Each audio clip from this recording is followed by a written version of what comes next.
नमस्कार दोस्तों, आज के इस लेक्चर के अंदर हम डिस्कस करेंगे इकोसिस्टम के बारे में। और इकोसिस्टम के अंदर हम मेनली डिस्कस करेंगे टेरेस्ट्रियल इकोसिस्टम क्या होता है और एक्वेटिक इकोसिस्टम क्या होता है। इन दो इकोसिस्टम को हम डिस्कस करेंगे। सबसे पहले हम डिस्कस करेंगे टेरेस्ट्रियल इकोसिस्टम। और जो टेरेस्ट्रियल इकोसिस्टम के डिफरेंट पार्ट्स हैं उनको हम जानने की कोशिश करेंगे। तो स्टार्ट करते हैं हम टेरेस्ट्रियल इकोसिस्टम से।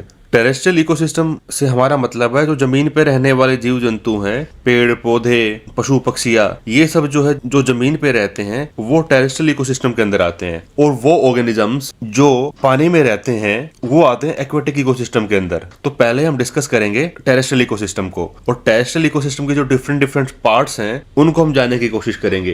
तो जमीन पे रहने वाले जो ऑर्गेनिजम्स हैं वो टेरेस्ट्रियल इकोसिस्टम के अंदर आते हैं। ये आप मैप में देख पा रहे होगे, यहाँ पे अलग अलग जो है इकोसिस्टम्स की टाइप यहाँ पे नीचे लिखी भी गई है। सबसे ऊपर जो है आर्कटिक सर्कल आता है, नीचे अंटार्कटिका आता है। तो ये जो आर्कटिक का रीजन है यहाँ पे डिफरेंट ऑर्गेनिजम्स आपको देखने को मिलेंगे, डिफरेंट क्लाइमेटिक कंडीशंस आपको देखने को मिलेगी। सेम वैसे ही जैसे जैसे इक्वेटर की तरफ आते जाओगे तो क्लाइमेटिक कंडीशंस चेंज होती जाएगी और उसी वजह से जो यहाँ पे फ्लोरा और फोना है वो भी आपको अलग टाइप के देखने को मिलेंगे। ये जो आर्कटिक का रीजन है यहाँ पे क्लाइमेटिक कंडीशन काफी हार्श है, तो उसी वजह से यहाँ पे जो वेजिटेशन आपको देखने को मिलेगी वो भी काफी डिफरेंट देखने को मिलेगी और डिफरेंट फ्लोरा एंड फोना मिलेगा, क्योंकि वहां पे इनके सर्वाइवल की कंडीशन इतनी हार्श है। वहां पे केवल वही फ्लोरा एंड फोना वहां पे आपको देखने को मिलेंगे जो उस हार्श कंडीशन में अपने आप को सर्वाइव कर पाते हैं। लेकिन जैसे जैसे आप ट्रॉपिक्स की तरफ आते जाओगे तो ट्रॉपिक्स जो इक्वेटर का रीजन है, इस रीजन के आसपास सबसे डाइवर्स फ्लोरा एंड फोना आपको देखने को मिलेगा। तो सबसे पहले स्टार्ट करते हैं टुंड्रा से।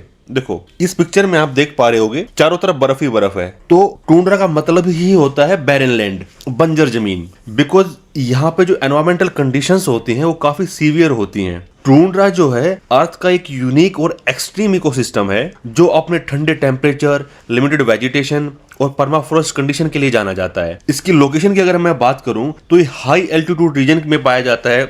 उसके अलावा जो नॉर्थ और साउथ पोल है वहां पे आपको ये देखने को मिलेगा। नॉर्थ पोल में जो आर्कटिक सर्कल है, आर्कटिक सर्कल में जो बर्फ का रीजन है उसको टुंड्रा बोला जाता है। सिमिलर ऐसे ही अंटार्कटिका सर्कल के अंदर भी आपको टुंड्रा इकोसिस्टम देखने को मिलेगा कि टुंड्रा जो है वो ट्रीलेस प्लेन है। यहाँ पे लिमिटेड वेजिटेशन मिलेंगी, हल्की फुल्की झाड़ियां मिलेंगी आपको देखने के लिए और ज्यादातर एरिया यहाँ पे बर्फ से ढका होगा। जो टुंड्रा की टाइप है वो मेनली आपको 3 टाइप देखने को मिलेंगी: आर्कटिक टुंड्रा, अल्पाइन टुंड्रा और अंटार्कटिका टुंड्रा। आर्कटिक टुंड्रा जो आर्कटिक सर्कल मींस जो नॉर्थ पोल के आसपास का एरिया है जहां पे बर्फ होती है वो आर्कटिक टुंड्रा के अंदर आता है। उसके अलावा अंटार्कटिक टुंड्रा जो साउथ पोल के ऊपर आपको देखने को मिलेगा। उसके अलावा जो अल्पाइन टुंड्रा है ये आपको बहुत जगह देखने को मिल सकता है। जो पहाड़ों की चोटियां होती हैं वहां पे ऐसी सीवियर कंडीशन आपको देखने को मिलेंगी।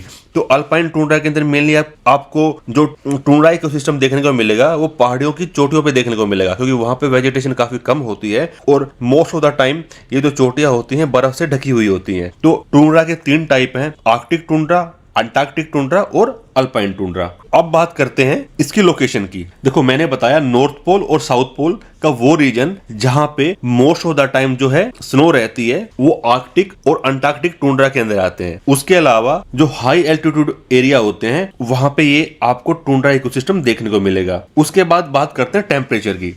देखो जो टुंड्रा है वो अपने ठंडे टेम्परेचर की वजह से जाना जाता है। यहाँ पे लिमिटेड वेजिटेशन होती है और जो अपर लेयर होती है सोइल की वो मोस्ट ऑफ द टाइम जमी हुई होती है जिसको बोला जाता है परमाफ्रोस्ट। तो यहाँ पे टेम्परेचर काफी कम आपको देखने को मिलेगा। मोस्ट ऑफ द टाइम जो है ये फ्रीजिंग पॉइंट के नीचे यहाँ पे टेम्परेचर आपको देखने को मिलेगा। समर्स के अंदर जो है 10 डिग्री के अराउंड आपको यहाँ पे टेम्परेचर देखने को मिल सकता है, लेकिन इससे ऊपर टेम्परेचर समर में भी नहीं जाता है। तो समर के अंदर भी यहाँ पे काफी ठंड होती है, लेकिन समर में क्या होता है जो अपर लेयर जो होती है ये परमाफ्रोस्ट जो है ये बर्फ पिघल जाती है और हल्के फुल्के जो फ्लावरिंग प्लांट्स हैं और हल्की फुल्की जो वेजिटेशन है आपको समर में यहाँ पे देखने को मिलेगी। सो ये जो परमाफ्रोस्ट है, ये जो ऊपर वाली लेयर है सोइल की, ये केवल गर्मियों में मेल्ट होती है और उसकी वजह से आपको यहाँ पे गर्मियों के अंदर ही हल्के फुल्के प्लांट्स देखने को मिलेंगे। तो परमाफ्रोस्ट क्या होता है, सोइल की अपर लेयर जो हमेशा जमी रहती है वो परमाफ्रोस्ट उसको बोला जाता है। केवल गर्मियों में ये मेल्ट होती है और उस मेल्ट की वजह से ही यहाँ पे आपको गर्मियों के अंदर वेजिटेशन देखने को मिलेंगी, क्योंकि अपर लेयर गर्मियों में ही पिघलती है है, तो इसकी वजह से यहाँ पे जो ग्रोविंग सीजन है, हल्की फुल्की वेजिटेशन उगने का जो सीजन है वो काफी छोटा होता है, क्योंकि यहाँ पे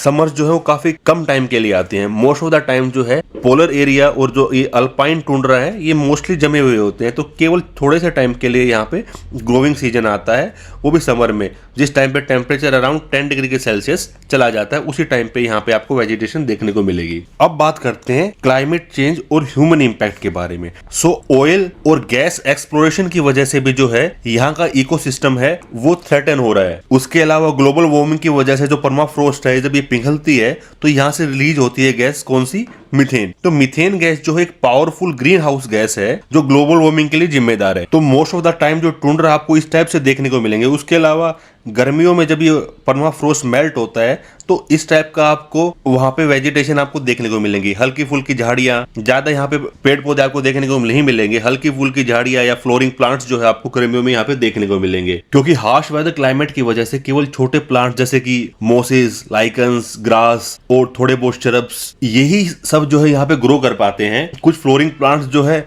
वो भी यहाँ पे ग्रो करते हैं, लेकिन वो भी केवल गर्मियों में ही ग्रो करते हैं, और यहाँ पे गर्मियां जो है वो केवल थोड़े टाइम के लिए आती हैं। अगर मैं बात करूं फोना की कि कौन कौन से एनिमल्स वगैरह यहाँ पे पाए जाते हैं, तो देखो इतनी चैलेंजिंग कंडीशंस में जो है सरवाइव करना बहुत डिफिकल्ट है, तो केवल ऐसे ही एनिमल्स आपको यहाँ पर देखने को मिलेंगे जो इतनी हार्श और कंडीशंस के अंदर अपने आप को जिंदा रख पाते हैं, अपने आप अपना जो है भोजन वो खोज पाते हैं। तो इस हार्श क्लाइमेट के अंदर केवल लिमिटेड वेजिटेशन और लिमिटेड एनिमल्स ही आपको यहाँ पे देखने को मिलेंगे। तो फ्लोरा के अंदर मैंने आपको यहाँ पे बताया केवल लिमिटेड प्लांट्स, छोटी मोटी झाड़ियां, थोड़ी बहुत घास, उसके अलावा मोसेस, लाइकन्स, ये सब आपको देखने को मिलेंगे। और गर्मियों के अंदर जो है हल्के फुल्के फ्लावरिंग प्लांट्स जो है आपको देखने को मिलेंगे। और यहाँ पर जो प्लांट्स होते हैं उनके जो रूट्स हैं वो काफी शैलो होते हैं, ज्यादा डीप इनके रूट्स नहीं होते। इसका रीजन ये है क्योंकि समर के अंदर जो है ये अपर लेयर ही मेल्ट होती है, तो अपर लेयर मेल्ट होती है तो उसके अंदर जो वाटर कंटेंट है उसका वो ये यूज कर पाए इजीली, इसलिए इनके जो रूट्स आपको देखने को मिलेंगे वो काफी शैलो देखने को मिलेंगे। ज्यादा गहराई में इनके रूट्स नहीं जाते हैं, क्योंकि बड़े बड़े प्लांट्स यहाँ पे होते भी नहीं है। छोटी मोटी झाड़ियां, उसके अलावा घास या थोड़े बहुत फ्लोरिंग प्लांट्स ही आपको यहाँ पे देखने को मिलेंगे। अब बात करते हैं फोना की, कौन कौन से एनिमल्स यहाँ पे आपको देखने को मिलेंगे। तो मैंने बताया कि आर्कटिक की जो कंडीशंस है वो काफी चैलेंजिंग कंडीशंस है। इन कंडीशन के अंदर सरवाइव करना बहुत डिफिकल्ट है, तो यहाँ पे केवल वही एनिमल सरवाइव कर पाएंगे जो अपने आप को इतने हार्श क्लाइमेटिक कंडीशंस के अंदर अपने आप को अडॉप्ट कर सकते हैं, अपने लिए वो भोजन ढूंढ सकते हैं, अपने लिए रहने की जगह ढूंढ सकते हैं। तो वही एनिमल्स आपको यहाँ पे देखने को मिलेंगे। अगर बात करें हार्बीवोरस की, तो देखो जो प्लांट्स ईटर्स हैं एनिमल्स, वो यहाँ पे आपको बड़े साइज के हार्बीवोरस एनिमल्स देखने को मिलेंगे, जैसे करीबो, उसके अलावा मस्क ऑक्सन, ये सब जो है जो यहाँ पे हल्की फुल्की घास फूस होती है उनको खा के जिंदा रहते हैं। जो स्पार्स वेजिटेशन आपको देखने को मिलेगी उनको खा के यहाँ पे जिंदा रहते हैं। अगर बात करें प्रीडेटर्स की, तो यहाँ पे आपको आर्कटिक फॉक्स देखने को मिलेगी, पोलर बियर आपको देखने को मिलेंगे, वुल्फ्स जो है वो आपको यहाँ पे देखने को मिलेंगी। उसके अलावा जो स्मॉल रोडेंट्स हैं उनके अंदर आपको लेमिंग्स आपको यहाँ पे देखने को मिलेंगे। जो चूहे टाइप की जो रोडेंट होते हैं लेमिंग्स, वो आपको यहाँ पे देखने को मिलेंगे। इन सबको आप थोड़ा पिक्चर से भी इजीली समझ पाओगे, तो इन पिक्चर्स में आप देख पा रहे होगे ये सब जो एनिमल्स आपको यहाँ पे देखने को मिलेंगे। जैसे व्हाइट पोलर बियर आपको यहाँ पे देखने को मिलेगा, उसके अलावा जो आर्कटिक फॉक्स है आपको यहाँ पे देखने को मिलेगी। ठीक है, ये छोटे से जो रोडेंट चूहे टाइप को देख रहे हो आप, इनको बोला जाता है लेमिंग्स। तो ये सब आपको यहाँ पे देखने को मिलेंगे।